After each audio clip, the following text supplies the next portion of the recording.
అందరికీ నమస్కారం. కథలపల్లకి ఛానల్కి స్వాగతం. ఇప్పుడు మనం ప్రేమ పగ పెళ్ళి పార్ట్ 8 విందాం. నాకు కోపం తెప్పించుకు, మన వీడియో లీక్ చేస్తా అన్న మెసేజ్ చూసి కోపం వచ్చి చేయి నా చావు చూడాలనుకుంటే అని మెసేజ్ చేసింది ఆనంది.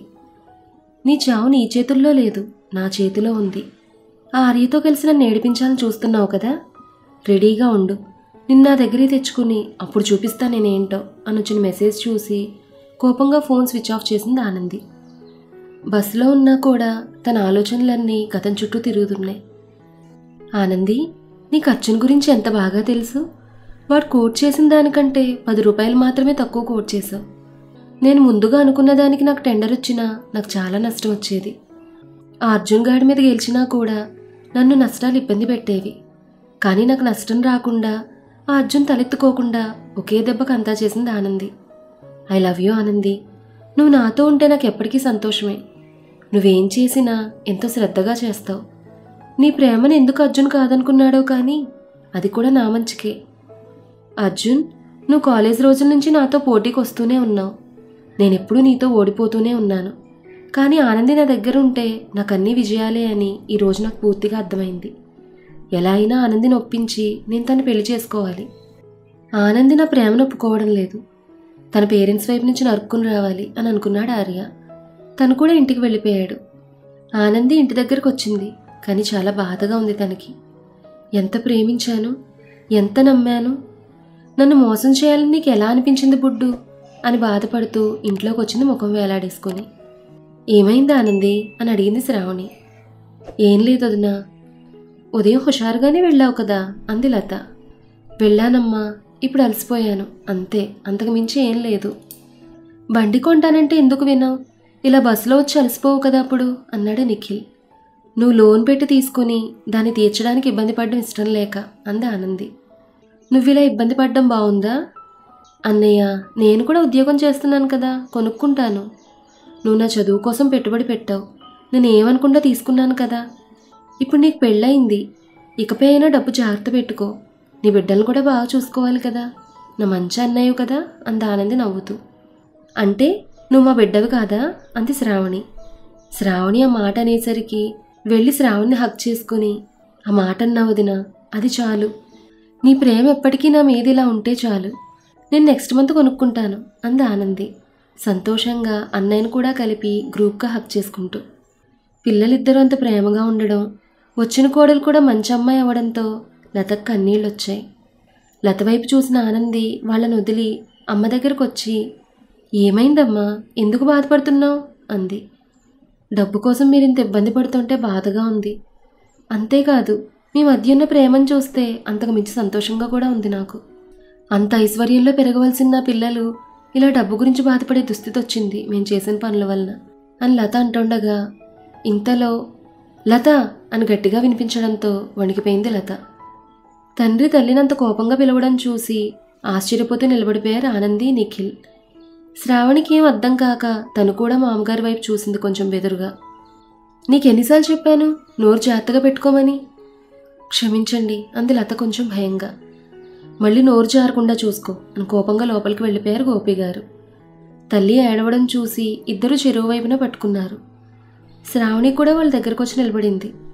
కొంతసేపు ఏడ్చిన తర్వాత తేరుకొని, రండి భోజనం చేద్దాం అంది లత. అమ్మా, ఇందాక నువ్వు అన్నదానికి అర్థమేంటి అని అడిగింది ఆనంది. లత ఏం చెప్పాలా అని అనుకుంటూ ఉండగా గదిలోంచి బయటకు వచ్చి, భోజనం వడ్డించి లత అన్నారు గోపి. ఇంకేం మాట్లాడకుండా వంటగదిలోకి వెళ్ళింది లత. తండ్రి కోపం చూసి కామ్గా డైనింగ్ టేబుల్ దగ్గరకు వచ్చి కూర్చున్నారు నిఖిల్, ఆనంది. అత్తగారి సాయం చేయడానికి వంటగదిలోకి వెళ్ళిపోయింది శ్రావణి. తండ్రి అంత కోపంగా ఉండడంతో ఇంకేం మాట్లాడకుండా లంచ్ చేసి హాల్లోనే కూర్చున్నారు. తండ్రి భోజనం చేసి కొంతసేపు హాల్లో కూర్చుని తర్వాత బయటకు వెళ్ళిపోయారు. పనుండడంతో అంతకుముందే కామ్గా బయటకు వెళ్ళిపోయాడు నిఖిల్. ఆనంది హాల్లో కూర్చుని ఆలోచిస్తోంది, తండ్రి ఎందుకు అలా అన్నారు అని. అంత ఐశ్వర్యంలో మేము పెరగడం ఏంటి, అమ్మన్న ఈ మాటకు అర్థం ఏంటి అని అడగడం మర్చిపోయాను. ఆనంది, ఈరోజు త్వరగా వచ్చేసావే, ఏంటి విశేషం అని అడిగింది శ్రావణి. ఈరోజు ఒక టెండర్ సబ్మిట్ చేయాలి వదినా, అది చేసేశాను, ఆ పని అయిపోయింది. మా బాస్ని పర్మిషన్ అడిగాను, అందుకే వచ్చేసాను అంది ఆనంది అక్కడ జరిగింది గుర్తుకొచ్చి ఆలోచిస్తూ. మరి రిజల్ట్ చెప్పారా? ఎవరికొచ్చింది టెండర్ అని అడిగింది శ్రావణి. మన ఆనంది టెండర్ వేస్తే ఇంకెవరికి వస్తుంది అని అంటూ లోపలికి వచ్చింది భారతి. భారతి, నీకెలా తెలుసు అంది లత. నాకు నీ అల్లుడు చెప్పాడు లత. ఇంటికొచ్చాడు. ఈరోజు నాకు చాలా సంతోషంగా ఉంది, అంతే బాధగానూ ఉందమ్మా అన్నాడు. ఎందుకురా అని అడిగితే, నేను ఆనంది చేతిలో ఓడిపోయానమ్మా. ఓడిపోయినందుకు బాధగా ఉంది, కానీ ఆనంది గెలిచినందుకు సంతోషంగా ఉంది అన్నాడు. అందుకే నాకు తెలిసింది. ఆ మాట విని వెంటనే లేచి లోపలికి వెళ్ళిపోయింది ఆనంది. ఏంటి అలా వెళ్ళిపోయింది? వాళ్ళ మధ్య అసలు గొడవ ఏంటి? ఏం అర్థం కావడం లేదు. మనం కలిసిన దగ్గర నుంచి మంచి ఫ్రెండ్స్గా ఉన్నారు. వీళ్ళకి సడన్గా ఏమైంది లత అంది భారతి బాధగా. ఆనందిని చూస్తే వాళ్ళు పెళ్లి చేయాలని మన కోరిక తీరుతుందో లేదో అని భయంగా ఉంది అంది లత బాధగా. లోపలికి వెళ్ళిన ఆనంది ఫోన్ ఆన్ చేసింది. ఫోన్ ఆఫ్ చేస్తే వదులుతాను అనుకుంటున్నావా? నువ్వు నాదానివి, అది మర్చిపోకు. చావాలనే ఆలోచనలు కూడా నీ దగ్గరకు రానివ్వకు. అందరి దృష్టిలో మంచివాడినైన నన్ను చెడ్డవాణ్ణి చేయకు. నువ్వు చేస్తే ఆ రికార్డును అందరికీ తప్పకుండా చూపిస్తాను. అప్పుడు నీ కుటుంబ పరువు ఏమవుతుందో ఆలోచించు అని ఒక వాయిస్ మెసేజ్ వచ్చింది బుడ్డు నుంచి. అది విని ఏడుస్తూ కూర్చుంది ఆనంది. నేను చచ్చినా వదలవా? అలా నన్ను అంతలా మోసం చేసి నిన్ను ఎలా పెళ్లి చేసుకుంటాను అనుకున్నావు అని ఏడుస్తూనే ఉంది. సాయంత్రం అయ్యాక బయటకొచ్చింది ఆనంది.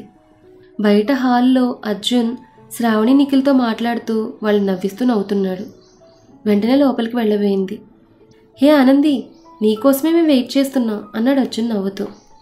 నిఖిల్ శ్రావణి కూడా తన వైపు చూడడం చూసి ఇంకేమనలేక వాళ్ళ దగ్గరికి వెళ్ళింది ఆనంది నెమ్మదిగా. బావా, మీ చెల్లి పెళ్లినాటికి ప్రాక్టీస్ చేస్తోంది అని అన్నాడు అర్జున్. తమ్ముడు, నువ్వెలా మా మరదల్ని ఎత్తుకుని వెళ్ళాలని ప్రాక్టీస్ చేస్తున్నావా అంది శ్రావణి నవ్వుతూ. అంత అవకాశం నీ మరదలిస్తే అది ఎంతసేపు అక్క? ఆ మాటకి కోపంగా గబగబా నడిచొచ్చి కూర్చుంది ఆనంది. వద్దులే అక్క, ఇంత కోపిష్టం చేసుకుని నేనేం చేయాలి? నేను కూడా మూతి ముడుచుకుని కూర్చోవడం ఎలా అని ప్రాక్టీస్ చేయాలి. అది నా వల్ల కాదు.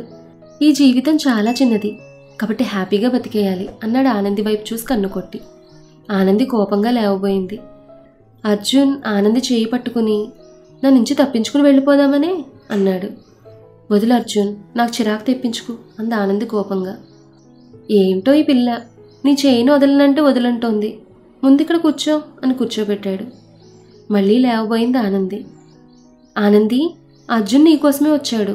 నువ్వు నిద్రపోతున్నావని వెయిట్ చేస్తున్నాడు. కూర్చో అన్నాడు నిఖిల్. నాకు పనుందన్నయ్య అంది ఆనంది. నాకన్నానా? మన వీడియో చూడాలని లేదా నీకు అన్నాడు అర్జున్. ఆ మాటకి ఇంకేం మాట్లాడకుండా కూర్చుంది ఆనంది. ఏ వీడియో అర్జున్ అని అడిగింది శ్రావణి. నీ మరదల్ని అడిగితే వద్దంటోంది. ఇదిగో అక్క, నువ్వు చూడు అని తన ఫోన్ తీసి శ్రావణికి ఇచ్చాడు. ఆనంది కంగారుగా వద్దుదినా అంది.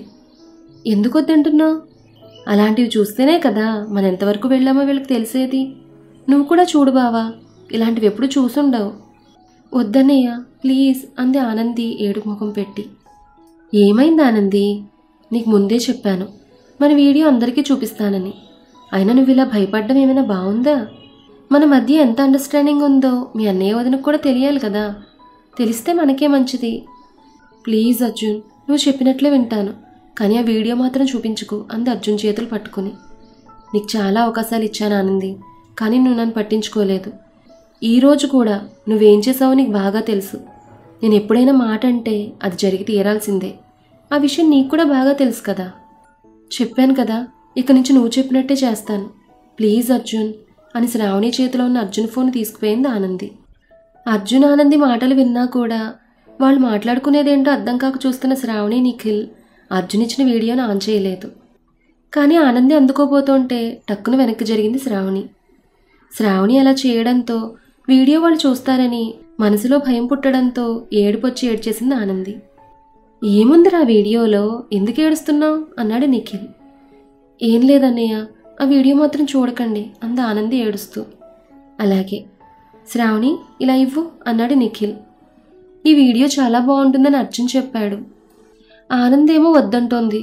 అంటే ఏదో బాగా ఇంట్రెస్టింగ్గా ఉండే ఉంటుంది ఇందులో అంది శ్రావణి. ప్లీజ్ వదినా అంది ఆనంది. లేదు చూడాల్సిందే అంది శ్రావణి. వద్దొదినా. శ్రావణి, ఆనంద్ అంతలా అంటోందంటే వద్దులే వదిలే అన్నాడు నిఖిల్. శ్రావణి నిఖిల్ మాటకి ఇంకేం మాట్లాడకుండా అర్జున్కి ఫోన్ ఇచ్చేసింది. ఆనంది కళ్ళు తుడుచుకుని థ్యాంక్స్ వదినా అంది. ఎందుకురా, నీకు ఇష్టం లేకపోతే మేము ఎందుకు చూస్తాం? కానీ అందులో ఏముందో అర్జున్ మాకు ముందే చెప్పాడు అంది శ్రావణి. నీకు తెలుసా? అర్జున్ చెప్పాడా అంది ఆనంది ఆశ్చర్యపోతూ. అవును, ఒకసారి వర్షం పడినప్పుడు కాలేజీ గ్రౌండ్లో నువ్వు బురదలో పడిపోయావని, అది చూసి అర్జున్ నవ్వితే నువ్వు ఏడ్చావని, తర్వాత అర్జున్ చేయిచ్చి నేను లేకపోతే నువ్వు తన్ను పట్టుకుని అదే బురదలో పడేయడం, అదంతా తన ఫ్రెండ్ వీడియో తీసి పంపాడని, మేము అదే బురదతో ఇంటికి అలాగే చిన్నగా పడుతున్న వర్షంలో ఆడుకుంటూ వచ్చామని చెప్పాడు అర్జున్ అంది శ్రావణి నవ్వుతూ. అంతేనా? దానికి అంతలా ఏడవడం ఎందుకు ఆనంది అని అడిగాడు నిఖిల్ నవ్వుతూ. చూడు, అక్క చెప్తేనే నువ్వు ఇంతలా నవ్వుతున్నావు, మరి ఆ వీడియో చూస్తే ఇంకా నవ్వుతూనే ఉంటావని ఆనంది భయపడింది బావా అన్నాడు అర్జున్ ఆనందిని చూసి నవ్వుతూ. ఏం మాట్లాడలేదు ఆనంది. అన్నయ్య ఇప్పుడే వస్తాను, ఆర్యకు ఒక మెసేజ్ పెట్టాలి అంది ఆనంది. అర్జున్ కోపంగా చూసి వెళ్ళు, కానీ త్వరగా రా, మనం పార్టీ చేసుకోవాలి అన్నాడు అర్జున్. ఎందుకు అంది ఆనంది. నువ్వేదో ఆఫీస్ టెండర్ గెలిచావంట కదా, అర్జున్ కేక్ తెచ్చాడు, తిందాన్రా అన్నాడు నిఖిల్. నాకు ఇలాంటివి నచ్చవు, అయినా ఓడిన వాళ్ళు పార్టీ ఇవ్వడం ఏంటి వింత కాకపోతే అంది ఆనంది ముఖం చిరాగ్గా పెట్టి. అవును, నిజానికి నువ్వు ఇవ్వాలి, కానీ నువ్వు ఎలాగో ఇవ్వవు కదా, అందుకే నేను తెచ్చాను. అయినా నువ్వు గెలవడానికి పరోక్షంగా నేనే కదా కారణం అన్నాడు అర్జున్. అర్థం కానట్లు చూసింది ఆనంది. నేనే కదా నీ గురువుని, నేను చెప్పి నువ్వు తూచా తప్పకుండా పాటించే కదా నన్ను బాగా అంచనా వేసి నాకన్నా 10 రూపాయలు తక్కువ కోట్ చేసావు. శిష్యురాలు గెలిస్తే గురువుకు సంతోషమే కదా, నువ్వు గెలిస్తే నేను గెలిచినట్టే కదా అన్నాడు అర్జున్ నవ్వుతూ. నిఖిల్ శ్రావణి ఉండమండంతో అక్కడే కూర్చుంది ఆనంది. అర్జున్ కేక్ తెచ్చిపెట్టాడు. ఆనంది కోయడానికి చాకు తీసుకోవడంతో కోసేటప్పుడు అర్జున్ ఆనంది చే పట్టుకున్నాడు. అన్నా వదిలిన ముందు ఏమనలేక ఊరుకుంది ఆనంది. కేక్ కోసి అర్జున్ నిఖిల్కి, ఆనంది శ్రావణికి పెట్టారు. తర్వాత ఆనంది కేక్ పెట్టబోయాడు అర్జున్. కోపంగా చూసి తన చేతిలో కేక్ తీసుకుంది ఆనంది. కేకు తిని కొంతసేపు కబుర్లు చెప్పుకొని శ్రావణి నిఖిల్ వాళ్ళ గదిలోకి వెళ్ళారు. ఇక నువ్వు కూడా దయచేయి అని తన రూమ్లోకి వెళ్ళింది ఆనంది కోపంగా. ఆనంది వెనకే లోపలికి వెళ్ళి తలుపేశాడు అర్జున్. ఎందుకొచ్చావు? అన్నయ్య వదిన చూస్తే ఏమనుకుంటారు అంది ఆనంది కంగారుగా. ఏమనుకుంటారు? మనం పెళ్లి తర్వాత చేసే పనులు వీళ్ళు పెళ్లి ముందే చేస్తున్నారని అనుకుంటారు. అర్జున్ ప్లీజ్, నన్ను ఇందాక భయపెట్టిన చాలేదా? అయ్యో చెప్పడం మర్చిపోయా, నీ లక్ చాలా బాగుంది, మీ వాళ్ళ వీడియో చూడలేదు అన్నాడు అర్జున్. అది కాలేజ్ వీడియోనే కదా. కాదు అని తన చేతిలోని ఫోన్ తీసి ఆన్ చేశాడు. అది చూసి తల తిప్పుకుంది ఆనంది వెంటనే. చూసావు కదా, నేనేం మార్చలేదు, శ్రావణి అక్క ఇచ్చినప్పుడు లాక్ అయిన చోటే ఉంది, చూసావా? నేను రోజుకి ఎన్నిసార్లు చూస్తానో తెలుసా అన్నాడు అర్జున్ నవ్వుతూ. ఛీ అని కోపంగా చూసింది ఆనంది. అలా చూడకే, అసలే. అర్జున్. అవునా ఆనంది, ఎంతగా గుర్తొస్తుందో ఆ రోజు, మళ్ళీ ఒకసారి. అంతే, చెంప మీద కోపంగా కొట్టింది ఆనంది. చెంప మీద చెయ్యి వేసి రెండో చేత్తో ఆనందిని తన దగ్గరకు లాక్కుని, నన్ను రెచ్చగొట్టకు అన్నాడు అర్జున్ కోపంగా. వదులు అర్జున్. వదలను, మనం ఎప్పుడు పెళ్లి చేసుకుందాం? ఆ మాటకు ఆశ్చర్యపోతూ చూసింది ఆనంది. ఎందుకంత ఆశ్చర్యపోతున్నావు? ఆ వీడియో చూపించి నిన్ను బెదిరించి నీతో గడపగలను, కానీ ఎంతైనా భారత స్త్రీవి కదా, శీలమని నువ్వు ఏడవడం నేను భరించలేకపోతున్నాను, అందుకే పెళ్లి చేసుకుని నిన్ను నీ భర్తకు సమర్పించుకో అన్నాడు అర్జున్ నవ్వుతూ. ఛీ, చావనైనా చేస్తా కానీ నిన్ను మాత్రం పెళ్లి చేసుకోను అంది ఆనంది. అది జరగదులే కానీ ఎప్పుడు చేసుకుందాం పెళ్ళి, అది చెప్పు. మన అమ్మ వాళ్ళు ఎప్పుడు వియ్యంకులం అవుతామా అని ఎదురు చూస్తున్నారు. ఆ మాట కోపంగా చూసింది ఆనంది. ప్రేమగా చూడవే పెళ్ళామా అన్నాడు అర్జున్. ఆనంది కోపంగా బయటకొచ్చింది. అప్పుడే బయటకు వెళ్ళి కలిసొచ్చారు లతా భారతి. అమ్మా నాకు పెళ్లి చేయి అంది ఆనంది. ఆనంది వెనుక అర్జున్ రూమ్లో నుంచి బయటకు రావడం చూసి వదినా అని భారతిని కౌగిలించుకుంది లత సంతోషంగా. అమ్మా అని గట్టిగా అరిచింది ఆనంది. ఎందుకు అంతలా అరుస్తున్నావు? నేను ఎంత సంతోషంగా ఉన్నానో తెలుసా? అదే వద్దనేది అంది ఆనంది. నువ్వు పెళ్లి చేసుకుంటానంటూ సంతోషించకంటావేంటే అంది లత. సంతోషించు, కానీ భారత ఆంటీని పట్టుకుని కాదు అంది ఆనంది. అంటే నువ్వు? సారీ ఆంటీ, నాకు అర్జున్ ఫ్రెండ్ మాత్రమే, నాకు తన్ని పెళ్లి చేసుకునే ఉద్దేశం లేదు. నేను పెళ్లి చేసుకోవాలనుకుంటోంది ఆర్యని అంద ఆనంది. గట్టిగా చప్పట్లు వినిపించడంతో అర్జున్ వైపు చూశారందరూ. కానీ అర్జున్ కూడా ఇంకో వైపు తిరిగి చూస్తూ ఉండడంతో అందరూ అటువైపు చూశారు. అర్జున్ బ్లాక్మెయిల్ చేస్తున్నాడనే కోపంతో ఆనంది ఆర్యని పెళ్లి చేసుకుంటానని ఇంట్లో చెప్పేసింది. మరి ఆ తర్వాత జరిగే పరిణామాలు ఏంటనేవి నెక్స్ట్ వీడియోలో చూద్దాం. ఈ కథ మీకు నచ్చితే లైక్ చేయండి, షేర్ చేయండి. అలాగే మన కథల పల్లకి ఛానల్ని సబ్స్క్రైబ్ చేసుకోండి. ధన్యవాదాలు.